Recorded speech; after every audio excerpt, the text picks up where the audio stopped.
ZDTech. 3 minutes pour tout comprendre. Bonjour à tous et bienvenue sur le ZDTech, le podcast quotidien de la rédaction de ZDNet. Je suis Pierre et aujourd'hui, je vais vous expliquer comment l'informatique quantique pourrait se révéler un allié extrêmement précieux dans la prévention contre les aléas climatiques.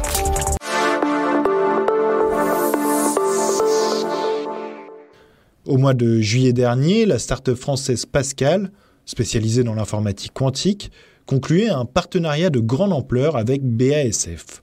Le but, indique alors la jeune pousse française, est d'aider le groupe allemand à prédire les tendances météorologiques. Pour ce faire, la société entend mettre à contribution ses processeurs quantiques d'atomes neutres pour simplifier les simulations informatiques de BASF. L'enjeu est de taille pour le géant de la chimie. Grâce à l'informatique quantique, ce dernier espère en effet améliorer ses modèles météo pour simuler les rendements et les stades de croissance des cultures avec davantage de précision, ou encore pour prévoir plus efficacement les dérives pouvant subvenir lors de l'application de produits phytosanitaires. Avant d'aller plus loin sur ce sujet, peut-être avez-vous besoin d'une petite piqûre de rappel sur ce qu'est l'informatique quantique. Pour faire simple, disons que l'informatique quantique exploite le comportement étrange que les scientifiques observent depuis des décennies à l'échelle de l'infiniment petit, là où les lois classiques de la physique cessent de s'appliquer. Si le monde quantique nous est en grande partie inconnu,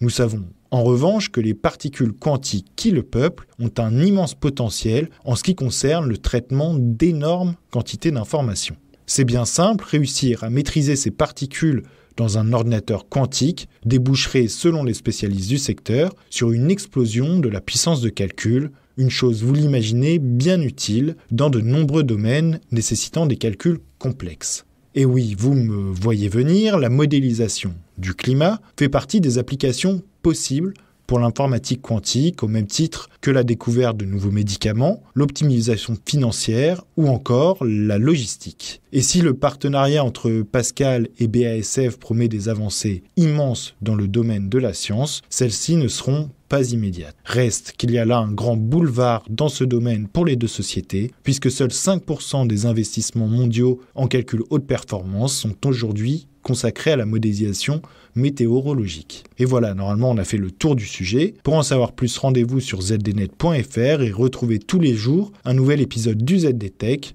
sur vos plateformes de podcast favorites. ZDTech. 3 minutes pour tout comprendre.